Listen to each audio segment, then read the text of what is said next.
My son left me. A deadly emotional story. Part 1, the introduction. Have you ever seen an old mother sitting alone near a window, waiting for a phone call that never comes? Today's story is not just a story. It is a mirror of real life. Maybe you know someone like this.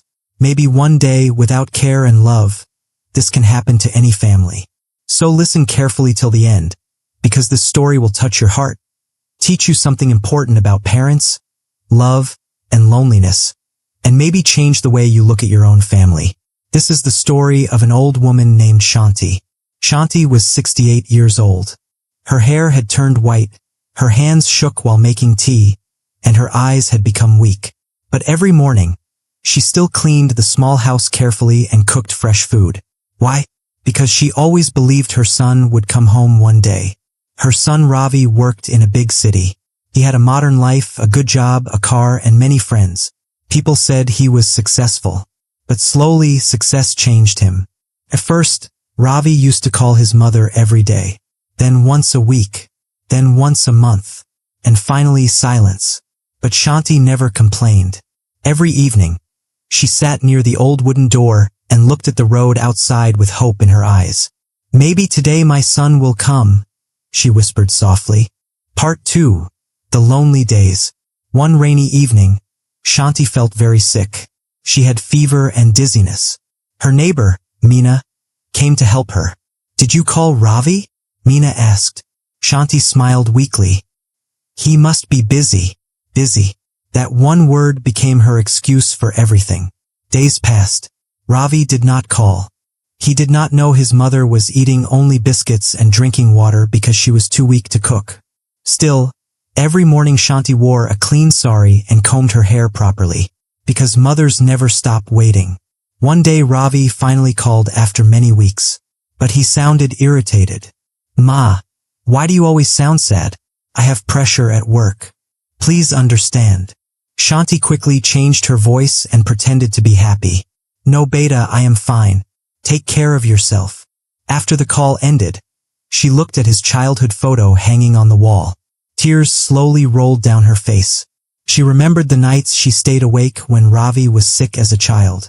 She remembered working in other people's houses to pay for his school. She remembered skipping meals so her son could eat well. But now, the house was silent. Only memories lived there. Part 3. The day everything changed. One afternoon, Shanti fainted near the market. Some local people helped her and took her to a small hospital. The doctor asked, "Who is her family?" There was silence. Meena finally called Ravi again and again until he answered. "Your mother is in the hospital," she said angrily. "She needs you." Ravi became shocked. For the first time in years, fear entered his heart. He rushed back to his hometown the next morning. When he entered the hospital room, he saw his mother sleeping quietly. Her face looked smaller and weaker than before. Suddenly, he noticed something near her pillow. It was an old plastic box. Inside the box were hundreds of small things Ravi had forgotten. His school badge, tiny shoes, birthday cards, broken toys, and photos from childhood. Shanti had kept every memory carefully for years. Ravi's eyes filled with tears. At that moment, he understood something painful. His mother never forgot him, but he had slowly forgotten her. Part 4. A son's regret. When Shanti opened her eyes, she saw Ravi standing beside her. "Beta, you came?" she asked softly. Ravi held her trembling hands and started crying like a child. "I am sorry, Ma. I was busy building my life, but I forgot the person who gave me life." Shanti smiled gently. A mother's heart is strange. Even after being hurt, it still forgives. After Shanti returned home, Ravi stayed with her for many days. For the first time in years, they ate together, laughed together, and talked late into the night. Ravi realized something important. Success means nothing if your parents cry alone at home. Money cannot replace love. A big house feels empty without family. So Ravi made a decision. He started visiting his mother every week. He called her every day.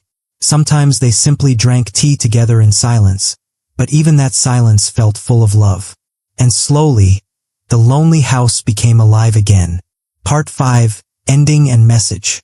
Dear listeners, this story is simple, but its lesson is powerful. Parents do not ask for expensive gifts. They only want love, respect, time, and care.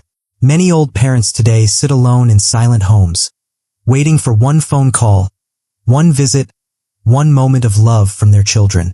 Do not wait until regret enters your life. If your parents are alive, talk to them. Sit with them. Listen to them. One day, their chair may become empty forever. And remember this beautiful truth. When you were small, your parents held your hand and taught you how to walk. When they become old, it is your turn to hold their hand. Thank you so much for listening to this emotional story. I hope this story touched your heart and helped you learn new English words and emotions in a simple and meaningful way. If you enjoyed this story, please like, share, and subscribe to the channel for more beautiful English learning stories that teach both language and life lessons. See you in the next story. Until then, take care of yourself, and never forget the people who love you the most.